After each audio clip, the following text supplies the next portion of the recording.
Hello, everyone, and welcome back to the Holistically Healthy podcast. So, today I have my friend Christian on, and I think Christian is so amazing. I think his Instagram is so funny and also just packed with so much information. And I've done a live session with him before, but I wanted to bring him on here today to talk to you guys a little bit more about men's health and how it's been declining along with just pretty much everyone's health. But I thought it would be really cool to talk about men today. And so, yeah, so he's a health and lifestyle coach for men. And so I figured he'd be really great to talk about this topic. So, hi. Hello, Sedona. I'm super stoked to brew up some good stuff for people to help them out in these different facets of health. Yeah. So I guess like briefly, what got you into this whole health coaching field? Yeah, and it's a multitude of things, as we all are with humans. It's not necessarily linear. Obviously, there's so many paths that carve out our one path, but it really started through my family's health as a primary inspiration. I like to say, negativity inspires a lot of us, and the hardship and challenge, and that leads us towards more of that positivity, which is now my position as a quote unquote life coach in this multidimensional space. Like that's how I label myself in many ways as a lifestyle coach. And my family went through a lot of hardship. My little sister Nina had a heart transplant in March of 2014. She was born with hypoplastic left heart syndrome, which is basically like a two-chambered heart. So you can imagine being born with this heart that doesn't have the four chambers. It's very, very resistant to blood flow, ample blood flow. She also had I don't think she was born with a spleen from what I'm aware of too. And I say I don't think because we've had like interesting conversations about that, but which means basically her immune system was very much compromised throughout her life. So, by the time she was about 13 years old, she was administered into the hospital. This is actually Christmas Eve of 2013. And we thought it was just a little, sprout of just like her going into the procedure room again and going through some like little things. But pneumonia just started to set in. It started getting worse and worse. And she was in the hospital for 3+ months, like just sitting on a hospital bed. Imagine like the blue lights, the stale air, there's no sunlight. Like that's the epitome of our healthcare system today. And I saw this as a young 15-year-old and was very much like, this is an issue. This is not health. This is not natural. So all these little red flags started sprouting in my head. And, thank God for her getting the heart transplant because she wouldn't be here today. The medical system, thank God we have that, because this modern medicine allows us to pump through some of these injuries we have, these acute issues, maybe some of these disease states that can cure us in many ways and keep us alive. So I'm so blessed to have this modern medicine, but there's this huge twist of, the crazy amount of medications she was given that weren't really necessary. A lot of different antibiotics that were just constantly given to her. So her microbiome is just completely devoid right now. And also just seeing what they were feeding her in the hospital room. I wasn't even into this scene yet of nutrition and health. And yet I saw her being fed breads, different canned goods that were just devoid of these nutrients. And it always struck me like there's something going on here. Like this isn't real health. So right around that time, as Nina, she's doing much better now, by the way, she's doing great. But right around that time, I also just sprouted a bunch of awareness to health. She was almost the catalyst for that. And I started just diving into so many different health conscious podcasts, listening to hours of it, becoming that almost back burner of my mind is like this little voice in the head, which is all these podcasters speaking all these cool sciencey things with anatomy and physiology and biochemistry and just overall biohacking and health. And to go to community college. And in community college in St. Louis, Missouri, I studied a ton of these classes that I just mentioned, anatomy, physiology, biochemistry. And that led me on a path to transferring to the University of Arkansas to study human nutrition science and kinesiology, exercise science. Now, these two fields were really cool to me, but I realized that I'm an entrepreneur at heart. This is not something I'm going to fall into the lines of listening to someone else to tell me what to do. Not to mention the things they were teaching and preaching in these classes were either outdated or fully just bullshit. Like they just were not ingrained into reality, in my reality of what is real health. We have the food pyramid, for example. We have pasteurized milk promoted. We have certain applications that were integrated into these nutrition classes regarding drugs and pharmaceuticals as a means to help these people with obesity. And it's just very strange. Like gastric bypass was something we had a whole course on. I'm like, why am I learning about just cutting up the insides of our body to resist this cravings to eat more food. It's like there's something physiologically that needs to be changed and therapeutically for these people to wake up and eat differently, right? So little nuggets of all these little like negatives that inspired me towards like what is real health, what is raw health, what is positive. And I just started posting content, and one thing led to the next. I'm now just a full-time content creator. I'm an inspirer, not necessarily an influencer, but I also work with a lot of clients one-on-one group coaching, typically with men, supporting nutrition, fitness, and a lot of lifestyle mindset habits. And currently in the process of building a lot of online community-based things. So that's where I'm at now. It's a crazy, and that's only a little like spice of what has happened in the entire recipe, right? Yeah, that's super cool. I know it is so crazy. I was also in college and I was studying like kinesiology and I had like a nutrition class and it didn't sit right with me. I think Mm, that's where I've always been like asking the question like why? Like why do we have to get gastric bypass surgery? Like why hmm do people have these health issues where they're recommended antibiotics and medications? Like it's always asking why. Why does this originate in the first place? So I can definitely relate to a lot of what you're saying. And okay, so you say you work with a lot of men. So what are some common health issues that men are facing right now that they may not even be aware of? Very common ones are, I think, men associating testosterone to just in a supplement deficiency. I see this as such a big thing today where guys are like seeing these ads on like take this supplement to boost testosterone. And I'm this guy too. I share a lot of holistic based supplements for that, but I don't think any single supplement is really going to make the difference if you don't change your sleep, if you don't change your thyroid hormone, you don't change like well, where does the issue with the thyroid hormone happen, right? It's detoxing the body. We're just loaded up in so many toxins. So I think the root is the gut health. It's the detoxification, it's nutrition, it's movement, it's sunlight, it's grounding, it's sleep. It's basic things. And we're thinking the majority of us as men keep thinking that like the deficiency is not those things we're not putting the energy towards. It's actually just a supplement that could just spice it up another 100 200 points. And so I think testosterone a lot of guys are worried about. Fertility guys are starting to get worried about because there's like 22-year-olds I'm talking to online that are having testosterone levels below 400, and that's just total testosterone. I can't even imagine what the free T is, but the whole point is I think not delving into the world of quick fixes and instant gratification, that's going to make the biggest difference for men. Yeah. Which is hard, right? Because we were just talking about how I feel alone, you know, I feel alone in Mm-hmm. like my health journey, like physically and mentally. And it's because the world is no longer designed for us to be healthy. So I feel like a lot of people want to supplement to have them feel better. But the truth is, you can't just take a supplement. There is no snap of the fingers, like quick fix. It's like, actually, okay, what does your lifestyle have to look like to have healthy hormones, to have, energy and all of that? Um, And don't get me so wrong, too, like the supplements can create that extra 10% oomph to allow some of these changes to occur, right? Like if you are having some major gut issues, maybe some digestive enzymes will support you on bloating, which can inspire you to eat better foods or whatever, right? So it might actually be a catalyst to create some of these changes, some of these supplements like magnesium, whatever it may be. But I think it's just getting out of the mindset like this is the thing, this is what's going to help. It's the same idea of medications, being handed out like candy in some of these some of these hospitals and whatnot and by doctors. It's the same concept, just a different form, right? yeah. Yeah, no, definitely. I think too, well, I think the reason why I say that in the first place is like I relate to that so hard because I went from coach to coach to coach to protocol to protocol to Oh protocol yeah. trying to fix my gut and it definitely helped. Like those things help, but if that root cause is not addressed, like the constant stress, the trauma, the not sleeping well, all of that, poor relationships, like then it's, supplements can't do a whole lot. Hmm. And I know also you talk a lot about like environmental toxins and even like underwear and how that can Yeah. influence men's testosterone levels. So actually, what are some things that men can do like get rid of in their lifestyle that will help them with higher energy, better testosterone and better gut health?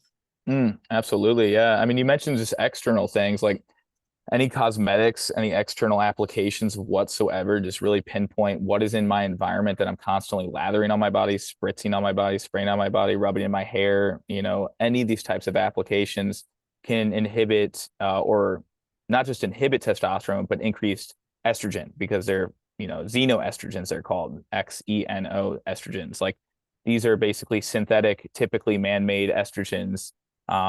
That are just really horrible for our hormones and fertility long term, our reproductive health. And so, I'd say just really cracking the code on just getting super dumbed down simple on the ingredients. Like for instance, today I don't use any shampoo. I use egg, believe it or not, eggs. I crack them open, I rub it into the scalp, leave it in for 5 minutes, maybe 2 to 3 times a week. And the proteins in the eggs and all the different, fat soluble vitamins and whatnot, they're really good for the scalp. They're really good for the hair. Leave that in, maybe add some apple cider vinegar, which surprisingly, apple cider vinegar, even though it's acidic, can spark a lot of the microbiome benefits of the scalp. It's actually more acidic, which our scalp is already in an acidic state. And so if you can get that more acidic stuff, it's going to help out versus like the buffers to it, which cause a lot of hair dandruff and whatnot. And that's exactly what some of these shampoos and soaps are, is they're causing a lot of imbalances in the pH on the scalp. And so there you go, right there. Just apple cider vinegar, eggs. You can play around with, adding maybe a little rosemary essential oil or some olive oil or jojoba oil, like coconut oil, simple oils. And like those are simple things you can add to your body, add to your face. Like I'm a big fan of beef tallow. I've been using that like all the time on the face. That's helped a lot. So minimizing to maximize, for cosmetics. You mentioned polyester, limiting polyester underwear, limiting these synthetic fabrics made by the petrochemical industry. A lot of them are infused with formaldehydes, ammonias, dyes, things that are not made by nature once again. And so if we put that on our skin all the time, even when it's combined with a workout or heat, it's even going to penetrate our skin even more. So this is the thing, is like understanding that your whole body is a bacterial, fungal, viral being. And the more anti we are with those things through antibiotics, through anti whatever, the more we're anti-life, basically. And so how do we feed the microbiome to create symbiosis through external and internal things? Nutrition is obvious too. So these are just a variety of things that come to mind. It was interesting what you said about the beef tallow and using that on your skin. So I'm someone that, I don't know about you, but I'm someone that's never been acne prone really. Like I would have a couple pimples growing up, but I never use anything antibacterial to like wash my face. I Mm. usually just moisturize, and like more recently I've been using beef tallow and I feel like my skin looks so good. Actually, do you have clients, or do you, because I'm not really big on skin health, but do you have any data that would suggest that maybe cleansers aren't the best? I'm sure there is. Yeah. I mean, in all honesty, I don't clean my face either. It's interesting. Like, I don't think we really need to be cleaning as OCD as we think we do, even just with hair and with our, it's so important to have your body produce these natural oils throughout it. And that's really, I think, they came out with this actual, I think there's some lawsuits on some of these companies that are typically found in like Walmart, some of these brands like CeraVe and like different ones out there, that the shampoo companies, I believe they had a lawsuit against them for promoting like hair growth, but they're actually causing hair loss. And it's because of all these crazy ingredients in them that people are rubbing into the scalp, and it's actually promoting hair loss. So, the reason that's happening is the pH, is the microbiome, is the oils being stripped away, and then it becomes an infertile soil of your scalp, right? And so with the beef towel, yeah, that's been like game changing for me, just to brighten up the pores. It helps with scars, acne, things like that. I can very much agree with that and vouch for it, but I don't have specific data on that. I just intuitively too, just speaking on that, like it doesn't feel good just to scrub the face all the time. No, I know. Yeah. Speaking of intuition, and I feel like we're on the same page too with just the more natural things can be, the better. And so I guess like what are some things that humans should be doing that are good for them that are forgotten? So for example, like we were talking about sleep, right? Like how that plays a big role in testosterone. And when we think about like how we are as human beings, we think, okay, we definitely need sleep. Like that's like a natural thing that is supposed to come to us that a lot of people don't get. But are there like two or three things that should be things that we just naturally do that a lot of people are avoiding that's impacting their health? I love that question. Yeah, I find like it's going back to like just dive into the archives of what our primal like "Hoorah," like kind of like ancestors may have done, 2000 plus years ago, 3000, 4000, whatever it may have been, even just like ancient Greece. Just think about what they did.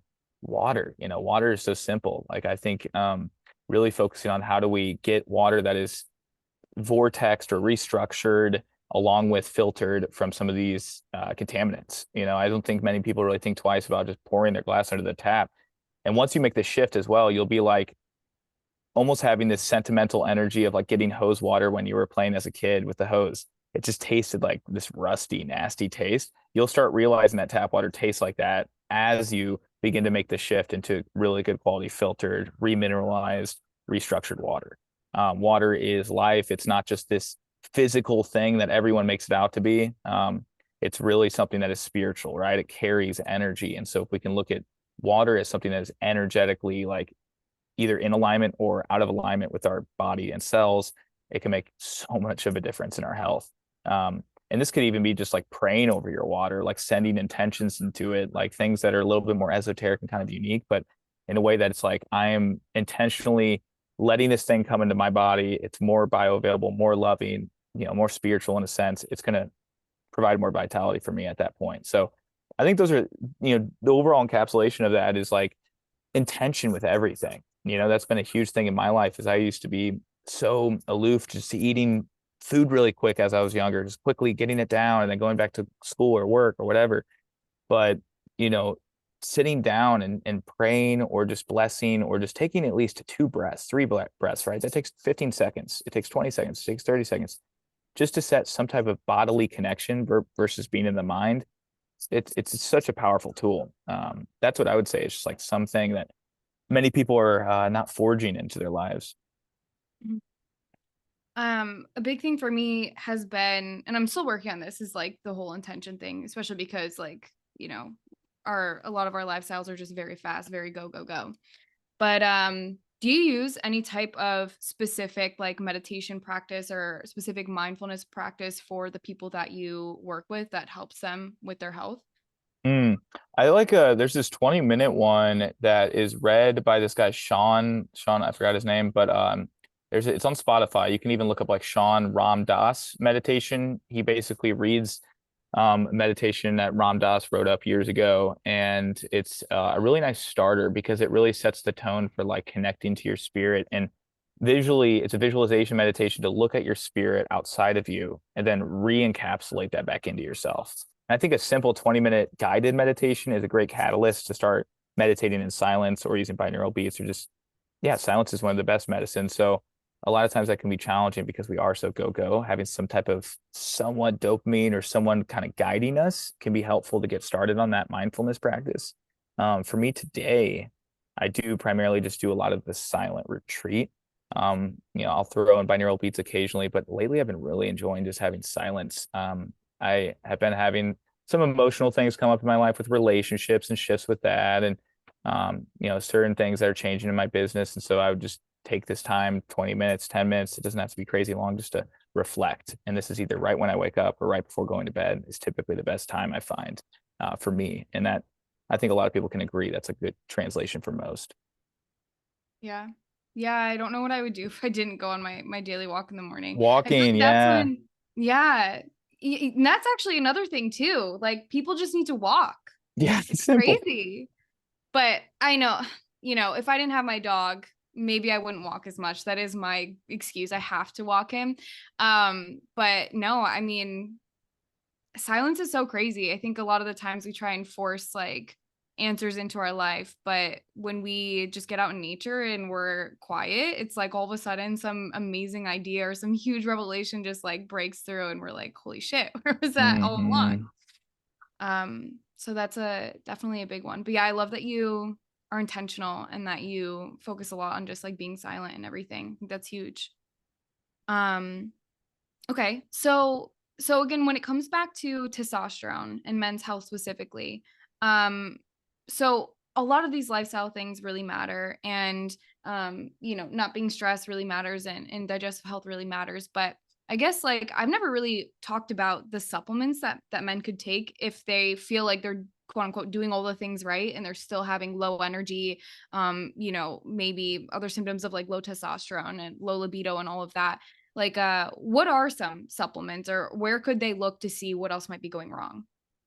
Yeah. When it comes to supplements, I like to think of things as not necessarily like this herb. Like, for instance, Tongat Ali is something that gained a lot of momentum ever since Huberman started promoting it. I think it has its efficacious value, but really that's an herb that isn't really filling in a deficiency that most people would have, most men would have, that would actually reignite some of this testosterone levels. So I think a foundation as a deficiency would be these minerals, like just a full spectrum mineral source, whether it's an electrolyte powder, a good quality, even just salt, like just plain old salt.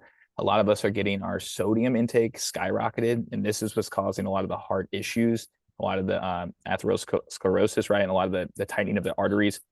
That is actually caused from too much sodium. It's not salt, it's too much sodium, and then an imbalance of the other minerals in the cell. So then all of a sudden we're getting too much like this crazy constriction problem. So I think just getting the full spectrum mineral intake is really, really beneficial for that. Magnesium's been shown in a multitude of studies to boost testosterone because most guys are deficient. That creates a negative feedback loop of you're deficient in magnesium, makes you more stressed. More stress creates deficiency of magnesium, and it just and it creates a spiral downward. So every day we deplete it just from stress alone. The demand is pretty high with magnesium. So I say for most men, getting 400 to 800 milligrams of a supplemental source of magnesium can be beneficial. Magnesium glycinate's great, bisglycinate, those are great forms that are absorbable. I personally take magnesium breakthrough from this company, Bioptimizers, I'm affiliated with. For years I have been because it has 7 forms of magnesium. And just knowing that it fills in different gaps in the body, whether it's the nervous system, the bones, muscle, things like that. I also would say, speaking of minerals, Shilajit's gaining a lot of momentum and kind of mainstream growth nowadays. I started taking that about 5 years ago with the interest in testosterone boosting, and that's a really cool resin that's extracted from the Himalayan mountains typically. It's been used for thousands of years. It's known as an herb in Ayurveda, but it's this tar black resin that's loaded up in these fulvic and humic acids, amino acids, and minerals. And so it's just chock full of like 70 plus trace minerals. So speaking of minerals, like that's a big foundation, I would say, for most guys, just to really prioritize. Fat soluble vitamins are really important. So getting that from just quality animal-based sources is usually best. Pasture-raised eggs, grass-fed beef, but that's just a little foundation right there. I could go into the weeds on a lot of things, but if any of you guys are listening or even gals, like just starting with minerals is going to help out with hormones for sure. Yeah. And I would say too, like make sure you're absorbing the things that you're consuming, That's right? a big Like, part of it. Yeah, you know that. yeah. Yeah. Do you find a lot of people that you work with that struggle with low testosterone or symptoms of it, like have digestive issues? Absolutely. They're totally interconnected for sure. Yeah. Yeah. Yeah. It's pretty crazy. It's pretty crazy all of the shit that's in our food that like yeah, and all the antibiotics are given. But I Hmm. don't know about you. I would say like easiest way to fix that too. Or not fix it. I mean, if you have bacterial overgrowth, then you're gonna have to address that at some point, probably with supplements. But if you're trying to prevent digestive issues or heal mild digestive issues, I mean, I would say just eat whole foods, right? Like single ingredient foods and minimize the processed shit. Exactly. Simple elimination diet's the best way to go. That's the first thing you should focus on. If you start adding a bunch of supplements, that's also a problem because you don't really know what's working. So it's always about minimizing and maximize again. So start off with one supplement, take it for 4 to 8 weeks, see how you feel. Maybe add another one, maybe remove it if you're not feeling anything. Even probiotics, as you know, Sedona can cause a multitude of issues. If you're taking the wrong ones, it can actually spiral you down a track of actually more dysbiosis, right? It can be actually causing candida to overgrowth even more. I see this all the time with kombucha supplement or kombucha drinks. These people are drinking kombucha saying, my gut's all healthy from this, but it's actually feeding candida more and more and more because the sugar content's high and it has certain strains of probiotics that replicate that aren't good for your health. So I think being very weary of adding some of these ferments like kimchi, sauerkraut, kombucha, being weary of certain supplementation with probiotics is key, and start off by removing all the foods that aren't serving you, go on that diet for a while, and then start integrating some of these fermented foods and things. Yeah. Yeah, I agree. Okay, cool. Well, I think this is a lot of great information. So I guess like for the men listening or the women who have boyfriends, husbands, um, what uh what would be your biggest advice then for men's health? or maybe like one or two things, takeaways that people can have. Hmm.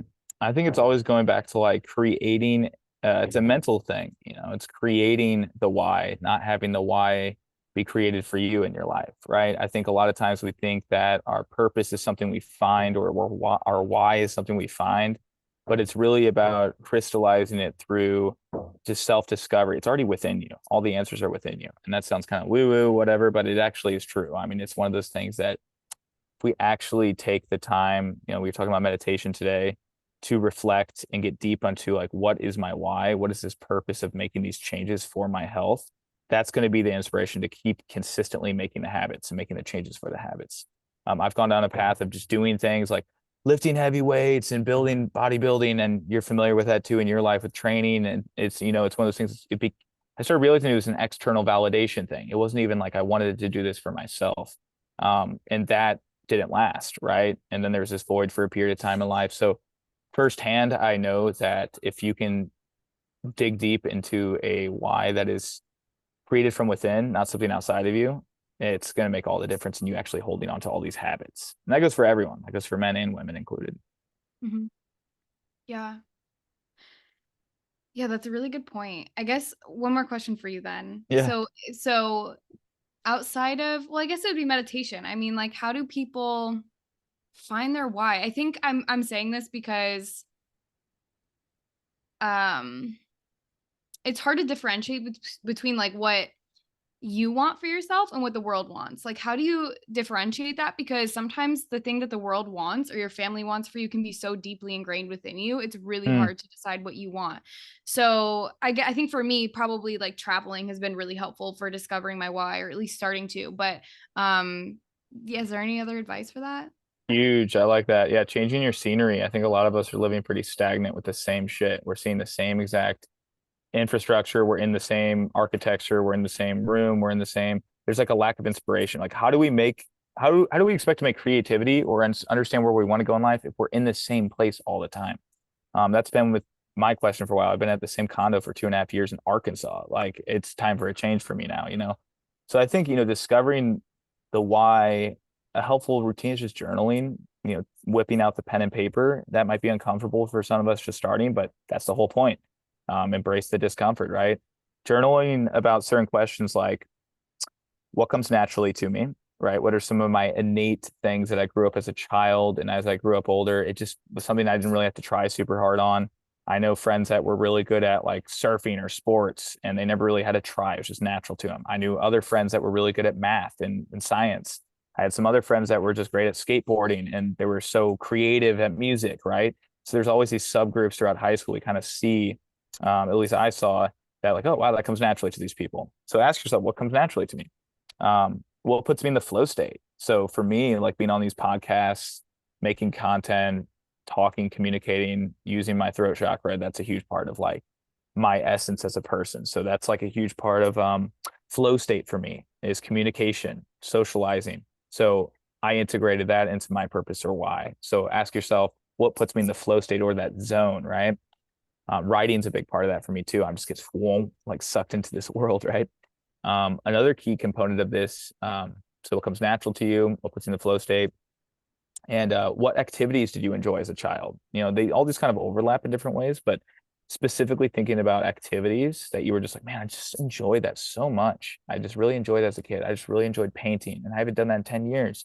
Well, that's a child play-like energy that you can reignite throughout your body and provide more of that younger, like that younger youthful energy, which is all we want to do is become more youthful. That makes me think about just how when we're so young as kids, we look forward to growing older. We look forward to doing all these things and these professions. And then when we get older, we're like, I just want to be a kid again. So I think a lot of this is just starting with like the playful, childlike energy. That's the core of it all for the why and the purpose. Yeah. It's so funny because, it always goes and relates back to like when you talk about physical health, it always relates back to like, what kind of life are you living? And I think that's really fascinating because we always focus just on the body and not really like, what our life looks like and are we happy and are we joyful or not? So, I get sucked um, into it all the time. Yeah, the physical plane, like how do I improve my physical health? Physical health, but it's like actually what's affecting the physical health? It's blockages potentially from my spirit that I haven't addressed. It's, mental distressors that are affecting my energy levels. So it's like really getting down into like the mental and spiritual, I think is really important. But at the same time, if you're just starting your healing journey and you're noticing there's some things going on, the physical health is one of the easiest tangible ways to start. And then you can start working on more of like the talk therapy, other things like that. But somatic therapy, bodily therapy is like the first place you want to start, I find, for most Yeah. people. Yeah. Okay, cool. Well, thank you so much. This was really insightful, and I feel like a lot of people will find this helpful. So I guess for those of you that are looking to check out more of what you do, what would be a good place to find you? Absolutely, yeah. I'm pretty big on Instagram quite often, so you can catch me on all platforms though. Instagram, building my Twitter a lot. I absolutely love tweeting all sorts of fun stuff, or X, I guess you can call it nowadays. It's really an awesome platform for just seeing bits and pieces throughout the day of what's I'm channeling and putting down. So Twitter, I'm active on Instagram, and I do have a TikTok, that's on there too, but usually my big three are Twitter, YouTube, and Instagram. So if you're interested in checking me out on all these platforms, you can just look up at CVC Wellness, or just go to cvcwellness.com and check out some more, practical things that can help you out on this crazy health hike journey. Awesome. Okay. All right. Well, thank you again so much for joining, and I will, well, maybe see you soon. Yeah, we'll stay in touch for sure. We'll get things going.